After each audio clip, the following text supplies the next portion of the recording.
자, 오늘 주신 말씀은 근심에 대한 말씀입니다. 예수님께서 이제 근심하고 있는 제자들을 위로해주고 계십니다. 저도 오늘 제가 이제 전해드리는 이 말씀이 우리 성도님들에게 위로가 되시기를 바랍니다. 우리 성도님들 지난주에도 얼마나 많이 근심하셨습니까? 다들 근심거리들이 있으세요. 물론 저도 근심거리가 있습니다. 이 세상에 근심거리가 있는 사람은 아무도 없습니다. 우리나라에도 근심거리들이 세고 셌습니다. 나라 경제가 어려워져서 지금도 걱정인데 앞으로는 더 어려워진다고 합니다. 그런데도 정치하는 사람들은 저렇게 매일 쌈박질만 하고 있으니 이것도 보통 큰 일이 아닌 것입니다. 북핵 문제도 근심거리입니다. 이 북한 핵 문제도 이게 그리 쉽게 해결될 것 같지가 않습니다. 잘못하면 도로 제대로 돌아올 것 같아요. 미국과 중국의 무역전쟁도 이거 보통 근심거리가 아닙니다. 이 고래싸움에 우리나라 세금 터지게 생겼습니다. 또 우리나라 고령화 문제도 심각합니다. 나라가 너무나 빨리 고령화되어 가고 있습니다. 그러면서 전혀 없던 여러 가지 사회적인 문제들이 나타나고 있습니다. 나라에서 그 많은 노인들을 다 먹여 살릴 수 없는 노릇이고 복지 재정 지출은 천문학적으로 늘어날 텐데 이 돈 벌어서 세금 내는 정부리들은 돈벌이가 안 되는 것입니다. 직장이 없는 것입니다. 놀고 있는 청년들이 많은 것입니다. 우리나라 노인 문제, 청년들 실업 문제 이게 참 보통 근심거리가 아닙니다. 나라 생각하면 근심거리들이 너무나 많이 있습니다. 교회들마다 또 근심거리들이 많이 있습니다. 우리 교회도 물론 근심거리가 있습니다. 이 교회 문제도 사회 문제와 연결이 되어 있습니다.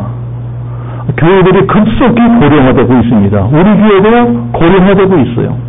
젊은 사람들이 점점 떠나가고 노인들만 남게 되었습니다. 이게 우리 교회 문제만이 아니고 거의 한국교회 전체의 문제입니다. 아주 극소수의 교회들만 빼놓고 거의 대부분 예배당은 노인들만이 채우고 있습니다. 불과 20년 전에 유럽이나 미국 교회를 보면서 큰 예배당에 할머니, 할아버지 몇 사람 정도 예배드리는 모습을 보면서 저 모습이 너무 빨리 우리 모습이 되어버렸어요. 너무나 급속하게 우리나라도 이 서구교회로 따라가고 있습니다. 이 교회 고령화가 급속히 진행되니까 몸이 아파서 교회를 못 나오시오. 이 자리에도 몸이 아파서 교회에 못 나오시는 어르신들이 너무도 많으십니다. 교회 이름만 등록해놓고 교회는 나오지를 못합니다. 이 노인들은 은퇴해서 소득이 없으니까는 당연히 교회 재정도 전부 줄어들 수밖에 없습니다. 자, 이것은 작은 교회 문제만이 아니고 큰 교회도 마찬가지입니다. 앞으로는 큰 교회들은 더 심각한 문제에 봉착할 것입니다. 우리나라 큰 교회들 예배당이 얼마나 거대합니까? 세계 최대 예배당도 우리나라에 다 있습니다. 그 큰 예배당이 젊은이들은 빠져나가고 노인들만 남아버리면 그 거대한 예배당은 뭘 유지하겠습니까? 그래서 지금도 예배당 경로에 나오는 예배당이 선출하고 있는데 앞으로 한 10년, 20년 지나면 예배당마다 경로나 예배당이 쏟아져 나올 것이라고 걱정하고 예측들을 합니다. 노인들도 문제지만 젊은 사람들도 문제입니다. 우리 교회 얼마 안 되는 젊은 사람들 사정을 들어보면요 다 딱합니다. 이 젊은 사람들도 먹고 사는 문제가 이게 보통 큰 문제가 아닙니다. 돈이 없어 결혼도 못하고 돈이 없어 애도 못 낳고 집사하는 거 꿈같은 얘기입니다. 그래서 이제 젊은 사람들이 직장 때문에 교회도 못 나오는 경우가 너무나 많아요. 우리 교회도 교회 이름을 걸어놓고 지금도 일하고 있기 때문에 교회를 못 나옵니다. 제가 목사라도 뭐라고 차마 그럴 수가 없습니다. 먹고 사는 문제가 달린 것이기 때문에. 그래서 많은 젊은 사람들이 이 교회를 떠나고 있습니다. 또 이쪽 동네는 워낙 오래 목사할 것이 없기 때문에 젊은 사람들이 더 좋은 직장을 찾아가려면 다른 데로 가야 됩니다. 서울로 가야 됩니다. 그러니까 당연히 우리 교회도 떠나야 되는 것입니다. 그래서 이것이 목사로서 보통 근심거리는 할 수가 없습니다. 먹고 사는 문제 때문에 교회도 못 나오거나 또는 다른 데로 가야 되거나 교회를 떠나는 성도들이 늘어나고 있으니까 교회적으로는 이것이 보통 근심거리가 아닙니다. 그 밖에도 뭐 부부간의 문제로 근심하는 분들, 자녀들 문제로 근심하는 분들, 건강 문제로 근심하는 우리 어르신들 너무나 많으세요. 제가 많지 않은 성도님들 한 분 한 분의 사정을 다 알고 있기 때문에 저도 늘 근심거리가 되는 것입니다. 이래저래 우리 사람 사는 세상에는 너무도 많은 근심거리들이 있습니다. 그런데 예수님이 계실 때도 마찬가지였다는 것입니다. 오늘 성경 보면 예수님의 제자들도 근심하고 있습니다. 14장부터 15장, 우리가 읽고 16장까지 전부 다 근심하는 제자들에게 예수님께서 근심하지 마라, 근심하지 마라, 위로해주는 말씀입니다. 예수님께서 계속해서 너희는 마음에 근심하지 말라. 하나님의 일들이 또 나를 믿으라. 너희가 지금은 근심하나 너희 근심이 도리어 기쁨이 될 것이다. 근심하지 말고 믿음을 가져라. 나를 믿어라. 계속해서 제자들에게 위로해주고 있어요. 그러면 지금 제자들이 왜 근심하고 있습니까? 이제 조금 있으면 예수님이 떠나신다는 것입니다. 예수님이 죽으러 가신다는 것입니다. 예수님이 제자들에게 그런 걸 말씀해 주셨기 때문에 근심하고 있습니다. 나는 이제 곧 죽을 것이다. 사람들이 나를 붙잡아다가 십자가에 못 박아 죽일 것이다. 그래도 근심하지 말라는 것입니다. 왜 근심하지 말라고 하시느냐? 나는 죽어도 아주 죽는 것이 아니라는 것입니다. 죽었다가 나는 3일 만에 다시 살아날 것이다. 그래도 지금 제자들 귀에 그런 말씀이 들리겠어요? 예수님이 죽으신다는 말씀만 들리지 다시 살아난다는 말씀 같은 것은 들리지도 않습니다. 그런 말 같지도 않은 말씀은 들리지도 않아요.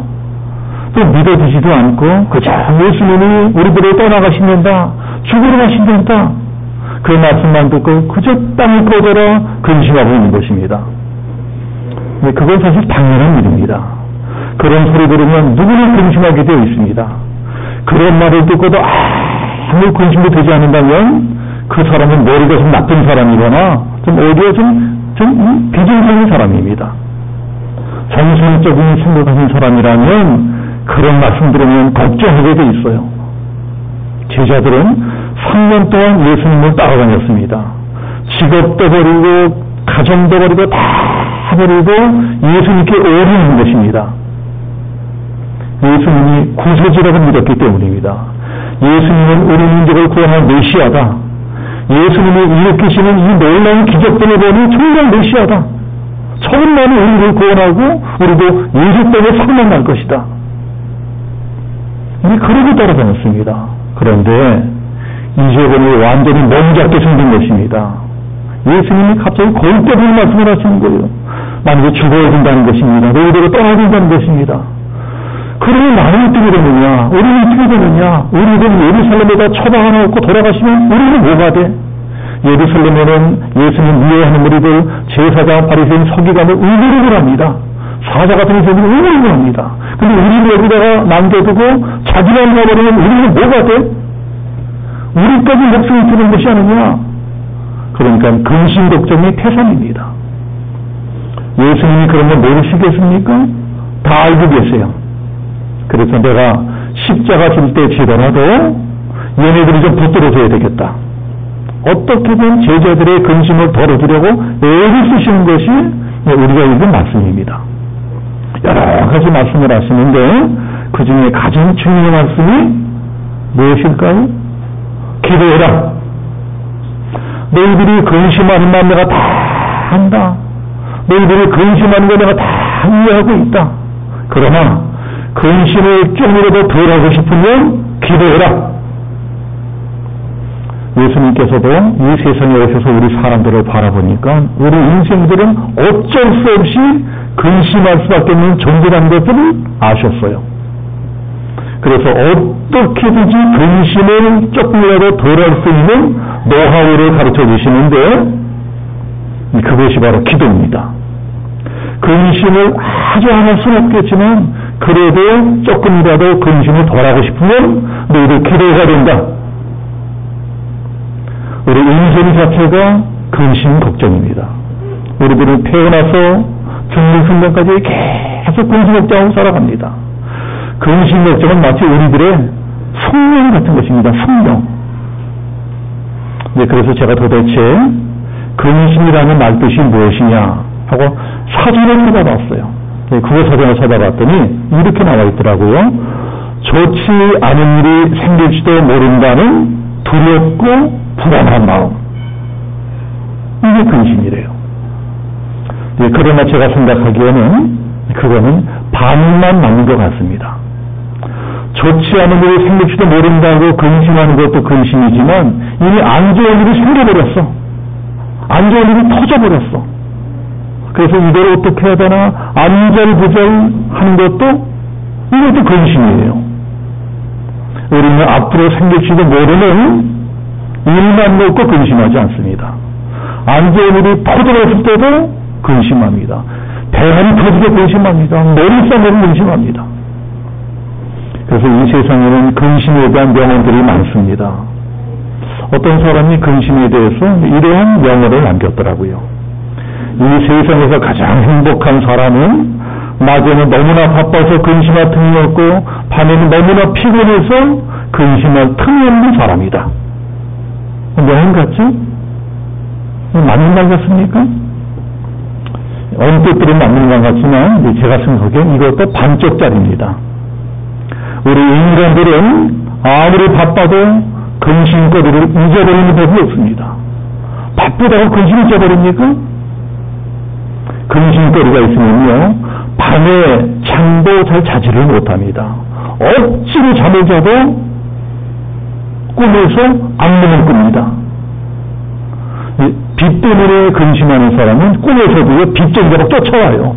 빚쟁이가 쫓아옵니다. 저도 목회 때문에 근심은 목회 근심하는 꿈밖에 안 꿔요. 꿈에서도 근심에서 벗어나지 못하는 것이 우리 인간들입니다. 그래서 예수님이 아무리 제자들에게 근심하지 말라고 말씀해도 소용이 없습니다. 근심을 안 할 수가 없는 것입니다. 자, 우리도 그렇지 않습니까? 우리도 제자들 같아요. 근심거리가 생기면 이제 기도해야 되는 걸 우리들이 압니다. 교회를 어느 만큼 다니면 이거 기도해야지. 기도해야 되는 것을 알거든요. 저를 인자로 오신 분들은 아이고 기도해야 되는데 다 아시는 분들이세요. 그런데 근심거리가 생기면 그것도 큰 근심거리가 생기면 아무리 기도하려고 해도 기도가 한 번도 생기지 않나. 머리가 멍합니다. 그래서 어떨 때는 기도하러 교회 나왔다가도 그냥 멍하니 앉아있다가 돌아가는 때도 있습니다. 우리는 그런 것이 아닙니다. 우리보다 훨씬 믿음이 크다고 하는 분들도 마찬가지더라고요. 다들 뉴스에 조금 아시겠지만 북한에 선대하러 갔다가 간첩문명 뒤집어 쓰고 감옥에 오랫동안 갇혀있던 캐나다 교포 목사님 중에 임현수 목사님 분이 계셨어요. 자, 임현수 목사님은 제가 이제 페이스북을 하는데 저하고 페이스북 친구입니다. 날마다 대화를 하고 있어요. 만나본 적 없지만 페이스북으로 친하게 지내고 있습니다. 그분이 이제 북한에 오래 세월 떠나면서 쌀도 갖다 주고 약도 갖다 주고 정말 좋은 일을 많이 했어요. 그런데 박근혜 정권 때 관계가 나빠지니까 북한 정권이 문을 뒤집어 씌워서 국가 전복 음모죄, 무시무시한 죄명을 뒤집어 씌우고 종신형을 선고했습니다. 죽을 때까지 노동이라고는 종신형을 선고받았어요. 청천벽력 같은 일이 생겼습니다. 그래서 종신형을 선고받고 정치에 감옥에서 기도해야지. 기도해야지. 이런데 그 목사님이 기도가 한마디도 하지 않더래요. 그 목사는 정말 기도만 하는 분입니다. 근데 내가 엄청난 종신형을 선고받고 어쩌면 내가 이 감옥을 영원히 벗어나지 못하겠구나. 이 두려움이 가니까 기도가 한마디도 안 되죠. 한마디도. 우리만 그런 게 아닙니다. 사람은 뚜껑 열고 오면 다 비슷비슷합니다. 그 목사님은 하도 기도가 안 돼서 나중에는 주기도문이 있다. 주기도문만. 주기도문은 하늘에 계신 우리 아버지여 이름이 거룩히 받으시오며 주기도문만 100번 1000번 계속 했대요. 여러분 그런데 뜻밖의 주기도문이 엄청 능력이 있다고 합니다. 주기도문이 그렇게 능력이 있다는 것은 종신형 선고받고 감옥에 갇혀서 알았대요. 하도 기도가 안 돼서 기도가 잘 됐으면 주기도문은 안 했겠죠. 하도 기도가 안 돼서 기도를 이렇게 되지 않으면서 기도가 되니까 주기도만 하며 주기도만 하늘에 계신 우리 아버지여 이름이 거룩히 여기시오며 주기도만 1000번, 10,000번 계속 눈 뜨고 주기도만 했는데 주기도만 하다 보는데도 마음이 편안해지고 담대지더라고 합니다. 주기도만 했는데 세상에 배짱이 생겨 마음이 편안해지더니 죽으면 죽는 거다. 죽으면 성교고 살면 천다다. 배짱 있게 감옥생활을 합니다. 석방됐잖아요. 전 세계를 다니며 선교하고 있습니다. 어저께 저한테 페이스북 보내기를 목사님 캐나다에 있습니다. 간증하고 다니더라고요. 기도가 조용되면은 주기도문이라도 해라. 그렇다 이게 뭐 저 덮어놓고 뭐 주기도문 하나님의 말씀이 아니고요. 그렇게라도 하는 것이 기도 안 된다고 아예 기도 자체를 안 하는 것보다는 100배 낫다는 것입니다. 근데 그러니까 이것도 결론은 기도해라. 기도해야 된다는 겁니다. 기도하면 편안해지고 담대해지고 배짱이 생길 것이다. 사도 바울도 빌립보서에서 그런 말씀을 했습니다. 아무것도 염려하지 말고 오직 모든 일에 기도와 간구로 너희 구할 것을 감사함으로 하나님께 아뢰라. 그리하면 모든 지각에 뛰어난 하나님의 평강이 너희 마음과 생각을 지키시리라. 뭐라 그래요? 아무것도 염려하지 말고 기도만 하래요. 그러나 이 말씀을 잘 봐야 됩니다. 우리는 솔직히 아무것도 염려하지 않고 기도할 수 없습니다. 아니 큰 문제가 생겨서 기도거리가 생겨서 기도하는 건데 어떻게 근심하지 않을 수가 있어요. 사람 인생 그럴 수는 없습니다. 자, 그러니까 이 말씀 뜻은 이런 것입니다. 염려가 되면 근심거리가 있으면 그저 너 혼자 끙끙 앓고 이러지 말고 하나님께 구하라는 것입니다. 있는 그대로 구해라. 어린아이가 엄마 아빠한테 어쩌고저쩌고 떠드는 것처럼 있는 그대로 말해라. 미사여도 필요 없다는 것입니다. 거룩하시고 전능하시고 영광을 받으실 창조주의 하나님 이름에 필요 없다는 것입니다. 그냥 어린아이처럼 구해라. 어린아이처럼 내 이름을 나누는 거라 아무나 말하는 것입니다. 그렇게 계속 기도하다 보면 신비한 일이 나타날 것이다. 근심거리가 꽉 차있는데 신비하게 마음이 편안해지는 것입니다. 아무리 기도한다고 환경 달라진 건 하나도 없습니다. 똑같아요. 아무리 기도해도 빛도 그대로야. 아무리 기도해도 도움도 하나도 없어. 아무리 기도해도 직장도 나타나. 형편도 그대로고 어려운 처지도 그대로인데 단 하나 내 마음만 달라집니다. 내 마음 이상하게 마음이 평안해지는 것입니다. 어떤 배짱 같은 게 생겨납니다. 그러면서 신기할 정도로 근심이 점점 사라집니다. 이런 게 기도의 세계입니다. 기도의 세계는요, 뭐라고 설명할 수 없는 어떤 신비한 것이 있습니다. 그러니 너희들이 근심을 아주 안 할 수는 없겠지만 그래도 근심을 덜하고 싶으면 기도해라. 근심하시면 차라리 기도해라. 사람이 너무 근심 걱정을 많이 하면은 병이 옵니다. 병이 와요. 정신질환을 걸리는 분도 있어요. 우울증이 오는 것입니다. 그러면 사람 미치는 것입니다. 그러면 심해지면 자살도 합니다. 그러니 그렇게 되기 싫으면 기도해라. 기도하면 확실히 근심 걱정 문제만은 해결될 것이다. 이게 무조건 그렇게 된다는 것이 아닙니다. 이 세 가지 이유가 있습니다. 자, 첫 번째는 우리가 드리는 기도는 예수님의 이름으로 드리는 기도이기 때문에 그렇습니다. 요한복음 18장에 이런 말씀이 있습니다. 너희가 내 이름으로 무엇이든지 구하면 다 시행하리니 예수님의 이름으로 기도하면 다 들어주시겠다는 것입니다. 16장에도 이런 말씀이 있습니다. 내 이름으로 아버지께 무엇을 구하든 다 받게 하려 합니다. 내 이름이에요. 예수 이름. 자, 우리 오늘 읽은 말씀 16장 23절, 23절은 24절은 같이 한번 합독해 보겠습니다. 23절, 24절 다 같이 시작. 그날에는 너희가 아무것도 내게 묻지 아니하리라. 내가 진실로 진실로 너희에게 이르노니 너희가 무엇이든지 아버지께 구하는 것을 내 이름으로 주시리라. 지금까지는 너희가 내 이름으로 아무것도 구하지 아니하였으나 구하라. 그리하면 받으리니 너희 기쁨이 충만하리라. 하나님이 이렇게 약속하셨다는 것입니다. 너희들이 내 아들 예수의 이름으로 구하는 것은 다 들어주겠다. 예수님의 이름을 걸고 약속하십니다. 그러니 꼭 예수 이름으로 기도해라. 왜 꼭 예수 이름으로 기도해야 될까요? 하나님은 창조주시고 우리들은 피조물입니다. 그래서 하늘에 계신 하나님과 이 땅에 우리들은 어마어마한 간격이 있습니다. 하나님 지극히 거룩하시고 깨끗하신 분, 하나님 전히 죄가 없는 분입니다. 그럼 우리들은 어때요? 우리들은 초라하고 더럽고 욕심 많고 너무나 허물이 많습니다. 우리들은 죄인들입니다. 바로 그런 죄 때문에 우리 인간들은 하나님께 나갈 수가 없어요. 죄 때문에 하나님과 우리 사이가 끊어져 버렸습니다.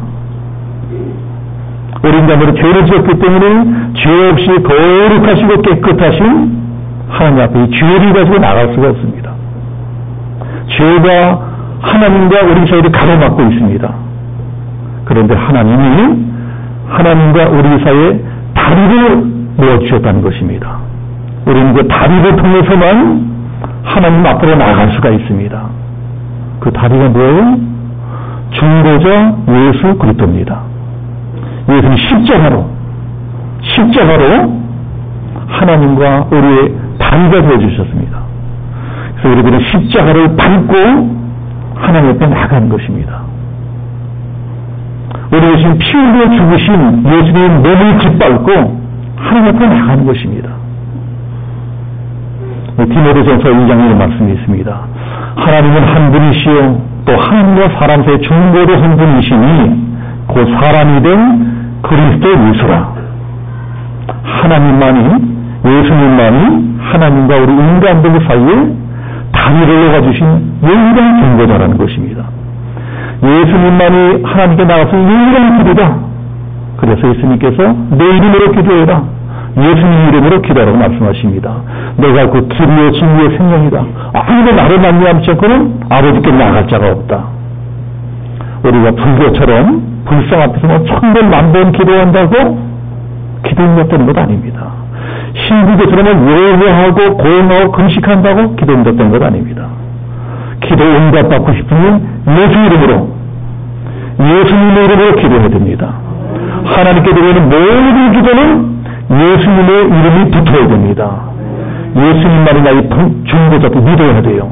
예수님의 내 구세주가 믿어야 되는 것입니다. 이 신앙 고백입니다. 이 세상에서 제일 귀한 이름이 예수입니다. 이 세상에서 제일 능력 있는 이름도 예수입니다. 예수 이름이 얼마나 능력이 나타나는지 예수 이름만 들으면 귀신이 한 길로 왔다 일부러 쫓겨나갑니다. 그래 기도할 적에 그 예수 이름으로 기도하는 것입니다. 하나님은 예수라는 이름을 제일 기뻐하십니다. 그래서 예수님의 이름으로 드리는 기도는 차마 거절하지 못합니다. 하나님이 예수라는 이름을 얼마나 기뻐하시는지 그 이름으로 세상을 구원하셨습니다. 사도행전 4장에 나와서 말씀입니다.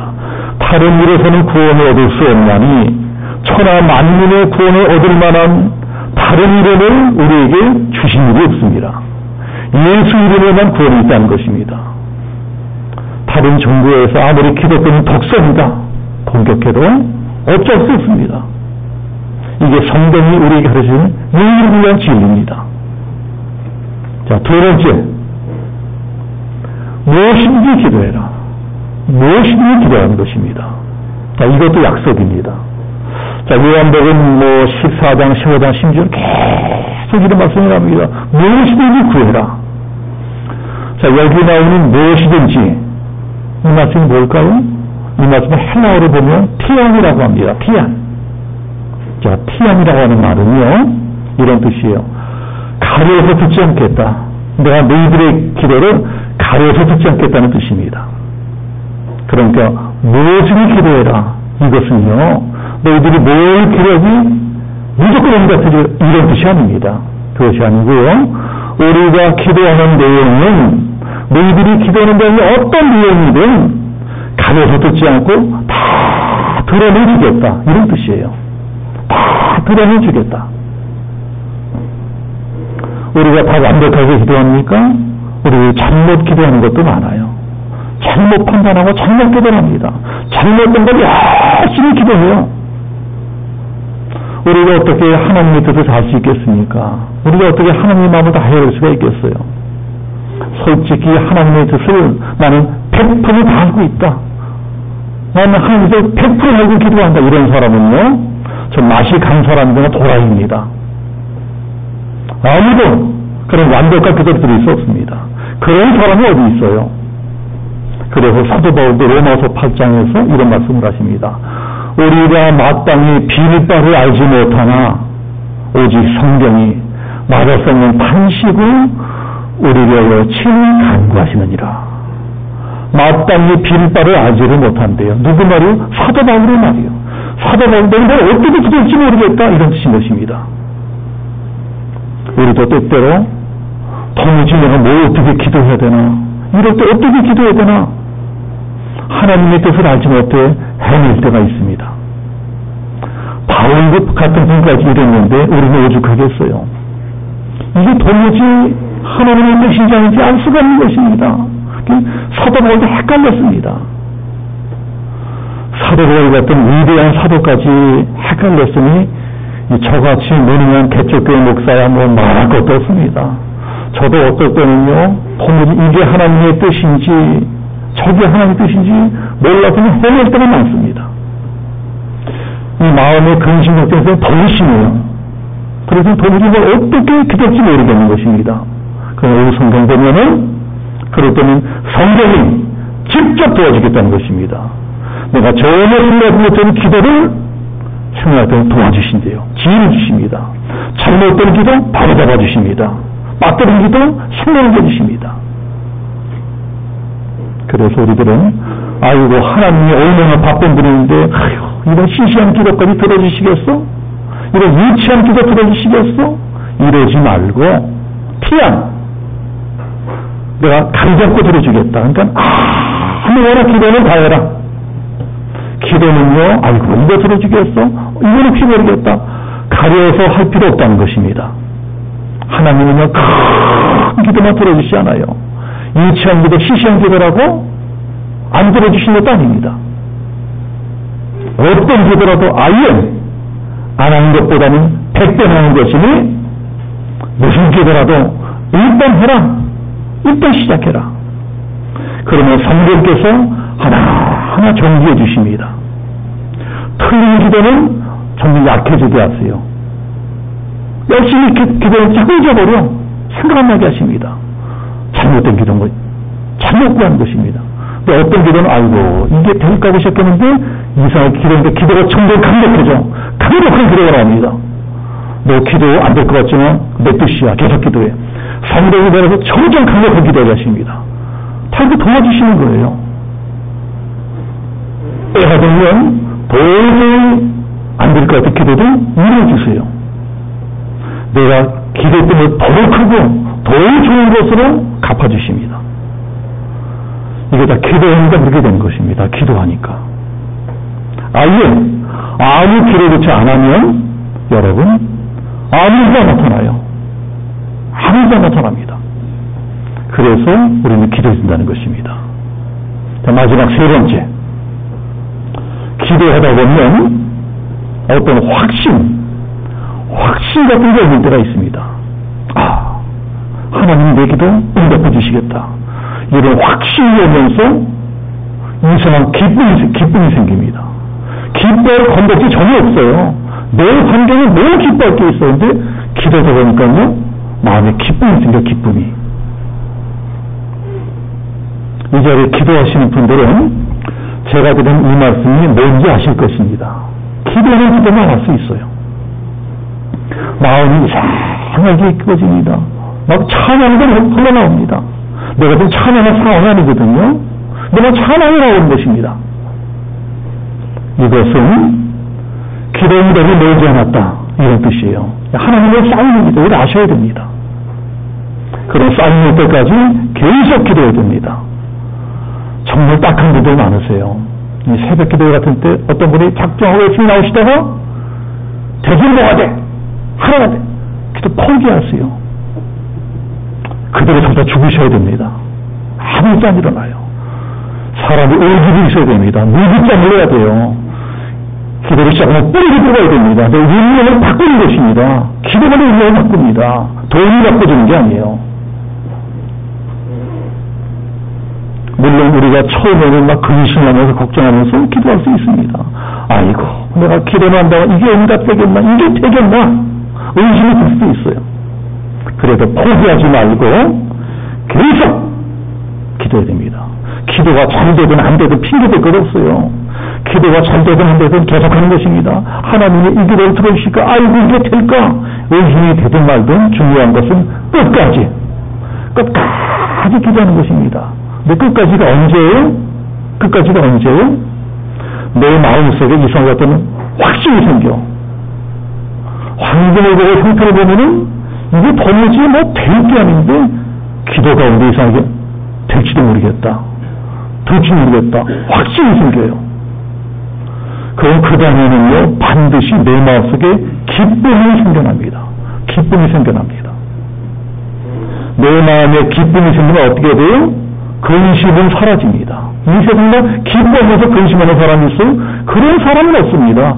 기쁨이 생기면 근심은 사라지게 되어 있습니다. 기쁜 만큼 확실하게 근심을 몰아낼 수 있는 방법도 있다는 것입니다. 그래서 우리 인생에 아주 근심을 행할 수 없습니다. 저도 근심하는데요. 그러나 근심을 덜하고 싶으면 기도하는 것입니다. 제가 목사로서 이것 하나만은 자신 있게 말씀드립니다. 기도하면 할수록 근심은 사라질 것입니다. 근심하는 차라리 기도해라. 근심하면 하나님께서 내 모든 근심거리를 다 사라지게 하실 것이다. 내 마음속에 근심이 사라지면 그 다음에는요, 서서히 환경적인 근심도 사라집니다. 물질적인 근심도 사라집니다. 가정적인 근심도 사라집니다. 그렇게 되어 있어요. 그리고 근심이 있던 그 자리에 신비한 저 하늘의 평안이 임할 것입니다. 자, 오늘 말씀은 박천민 목사가 들려주는 말씀이 아니고 하나님이 들려주는 말씀이다. 믿으시고 이제부터는 근심하는 것은 기도하리라. 근심하지 않고 차라리 한마디도 기도하리라. 근심하는 것이 더 많이 기도하시는 우리 양수명석교회 모든 성도의 지혜를 예수님의 이름으로 축복합니다. 아멘.